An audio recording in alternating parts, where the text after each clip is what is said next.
អគុណគ្រូសាសុកជាបានជួយឈឺឆ្អាលកម្ពុជាចេញវីដេអូពន្លះចោលថៃថាបានឈ្លានពានកម្ពុជានិងបានបំផ្លិចបំផ្លាញរូបព្រះវិស្ណុនៅទឹកដីកម្ពុជាដោយដែលបានដឹងហើយរយៈពេលច្រើនថ្ងៃមកនេះប្រទេសថៃបានឈ្លានពានប្រទេសកម្ពុជាយ៉ាងកំរោលក្រៅពីសម្រាប់ទាហាននិងពលរដ្ឋកម្ពុជាស្លូតត្រង់ជាច្រើនអ្នកចៅអធិសាសនាថៃបានបំផ្លិចបំផ្លាញប្រាង្គប្រាសាទខ្មែរផ្ទះសម្បែងពលរដ្ឋស៊ីវិលហេដ្ឋារចនាសម្ព័ន្ធនានានិងជាពិសេសរូបបដិមាជាទីសក្ការៈមិនថាជាពុទ្ធបដិមាឬបដិមាព្រះវិស្ណុក៏ថៃមិនញញើតមិនគោរពនិងមិនខ្លាចនឹងបំផ្លាញដែរជាហេតុធ្វើឲ្យពលរដ្ឋកម្ពុជារហូតដល់ពលរដ្ឋនិងថ្នាក់ដឹកនាំឥណ្ឌាទូកំហឹងមិនពេញចិត្តជាខ្លាំងស្រាប់ពេលពលរដ្ឋនៅក្នុងប្រទេសឥណ្ឌាកំពុងតែមិនពេញចិត្តនឹងទង្វើដ៏ថ្មិលឥតសាសនារបស់ថៃក្នុងនោះក៏ឃើញមានក្រុមគ្រួសារអ្នកស្រីស៊ីណាម៉ាក់របស់សុកជាបានចេញជាវីដេអូបកស្បែកមុខជាតិសាសថៃដែលរកតែពិធីព្យាបាទខ្មែរចង់បានទឹកដីរបស់ខ្មែរក្នុងវីដេអូនោះប៉ាសុកជាបាននិយាយបកស្បែកមុខថៃខ្ទេចថាជាអ្នកឈ្លានពានខ្មែរមុនរួចទាំងលើកបង្ហាញពីទង្វើបំផ្លិចបំផ្លាញរូបសំណាក់ព្រះវិស្ណុដែលលោកនិយាយថាទង្វើបែបនេះប្រទេសថៃ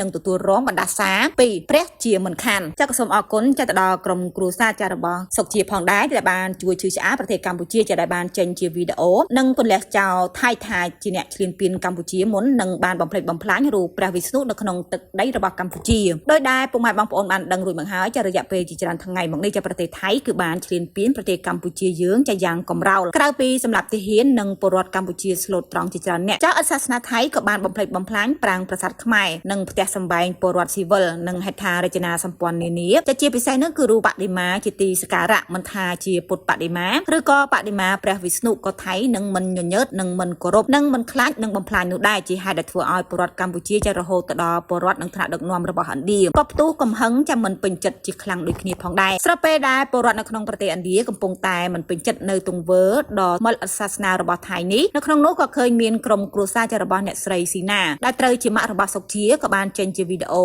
និងបកស្បែកមុខជាតិសាសថៃដែលរកតែពិធីដើម្បីព្យាបាទខ្មែរចង់បានតែទឹកដីរបស់ខ្មែរនៅក្នុងវីដេអូនោះដែរចាប៉ាសុកជាក៏បាននិយាយបកស្បែកមុខថៃខ្ទេចថាជាអ្នកឈ្លានពានមកខ្មែរមុនរួមទាំងលើកបង្ហាញអំពីទង្វើដែលបានបំផ្លិចបំផ្លាញរូបសំណាកព្រះវិស្ណុដែលលោកនិយាយថាទង្វើបែបនេះប្រទេសថៃនឹងទទួលរងនៅបណ្ដាសាពីព្រះជាមិនខាន